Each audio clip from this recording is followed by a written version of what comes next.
नमस्कार दोस्तों, स्वागत है आप सभी का गोल्डन इंडिया की इस फ्रेश वीडियो में। आज की इस वीडियो में हम बात करेंगे कि 22 कैरेट और 24 कैरेट के गोल्ड में क्या अंतर होता है और 24 कैरेट को किस प्रकार से 22 कैरेट के गोल्ड में बदला जाता है। लेकिन इससे पहले आपसे छोटी सी गुजारिश है कि गोल्ड सिल्वर की प्राइस अपडेट प्राप्त करने के लिए और सभी काम की खबरों से अपडेट रहने के लिए नीचे दिए गए सब्सक्राइब का बटन दबाने के साथ में इस वीडियो को लाइक करना बिल्कुल भी मत भूलिएगा। सोना दुनिया की सबसे कीमती धातुओं में से एक लोकप्रिय धातु है। यह ट्रेडिशनल होने के साथ साथ फैशनेबल भी है। यह किसी का शौक तो किसी का इन्वेस्टमेंट का जरिया है। ऐसे में सोने के सिक्के या ज्वेलरी खरीदते वक्त आपको कुछ बातों का ध्यान रखना बहुत ही जरूरी है ताकि ज्वेलर्स आपको ठग न सके।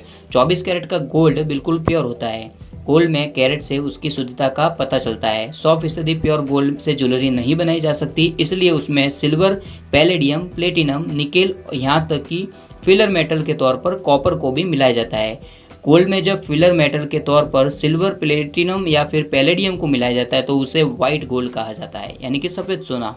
हालांकि जब गोल्ड में कॉपर मिलाया जाता है तो उसकी मजबूती बढ़ जाती है और इससे गोल्ड को हल्की लालिमा भी मिलती है। अगर कोई गोल्ड 22 कैरेट का है तो इसका मतलब यह है कि उसमें 2 कैरेट फिलर मेटल मिलाया गया है। जब भी आप सोने के आभूषण लेने जाएंगे तो वहां पर हॉलमार्किंग के निशान दिखने को मिलेंगे। गोल्ड की ज्वेलरी पर 999, 916, 875 आदि जैसे अंक छपे होते हैं जो सोने की शुद्धता का प्रमाण देते हैं। तो चलिए जानते हैं कि 22 कैरेट और 24 कैरेट गोल्ड में क्या अंतर होता है। 24 कैरेट सोना अर्थात एकदम शुद्ध सोना, जिसमें शुद्धता की मात्रा 99.9% रहती है। जब भी सोने के आभूषण खरीदे तो ध्यान रहे कि 24 कैरेट सोने पर हॉलमार्किंग के निशान के तौर पर 999 नंबर का अंक छपा होता है।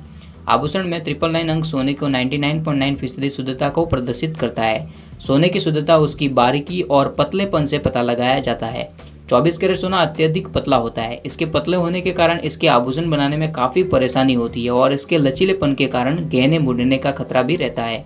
24 कैरेट सोने के बने अंगूठी, हार जैसे अनेक आभूषण शुद्ध सोने के लचीलेपन के कारण मुड़ जाते हैं और फिर से उन्हें उसी आकृति में लाना बहुत ही मुश्किल हो जाता है। तो इसी वजह से 24 कैरेट के मोस्ट ऑफ सोने या ज्वेलरी के आभूषण नहीं बनाए जाते हैं। वहीं बात करें 22 कैरेट आभूषण की, तो 22 कैरेट के जो आभूषण होते हैं वहां पर 916 नंबर का अंक दर्ज होता है आभूषणों पर। इसका मतलब यह होता है कि जो गोल्ड है 22 कैरेट का वो 91.6% शुद्ध है और जो 22 कैरेट का गोल्ड होता है वो 24 कैरेट के गोल्ड के मुकाबले कम शुद्ध होता है और इसी की वजह से वह सस्ता मिलता है, क्योंकि उसमें कॉपर और जिंक जैसी धातुओं से मिलावट की जाती है जिससे वह 22 कैरेट का गोल्ड बनाया जाता है। वहीं बात करें दोनों की कीमत की, तो 24 कैरेट गोल्ड के मुकाबले 22 कैरेट का जो गोल्ड होता है वह थोड़ा सस्ता होता है। 1 से 2 हज़ार रुपये का डिफरेंस जो है दोनों के बीच में देखने को मिलता है, क्योंकि 22 कैरेट के गोल्ड में प्योरिटी का प्रमाण जो है कम होता है, इसी वजह से सस्ता मिलता है 22 कैरेट का गोल्ड और उसकी मोस्ट ऑफ आभूषण यानी कि सोने की ज्वेलरी बनाने में उसका उपयोग किया जाता है। तो उम्मीद है आपको जानकारी पसंद आई होगी और इसी तरह की काम की खबरों को प्राप्त करने के लिए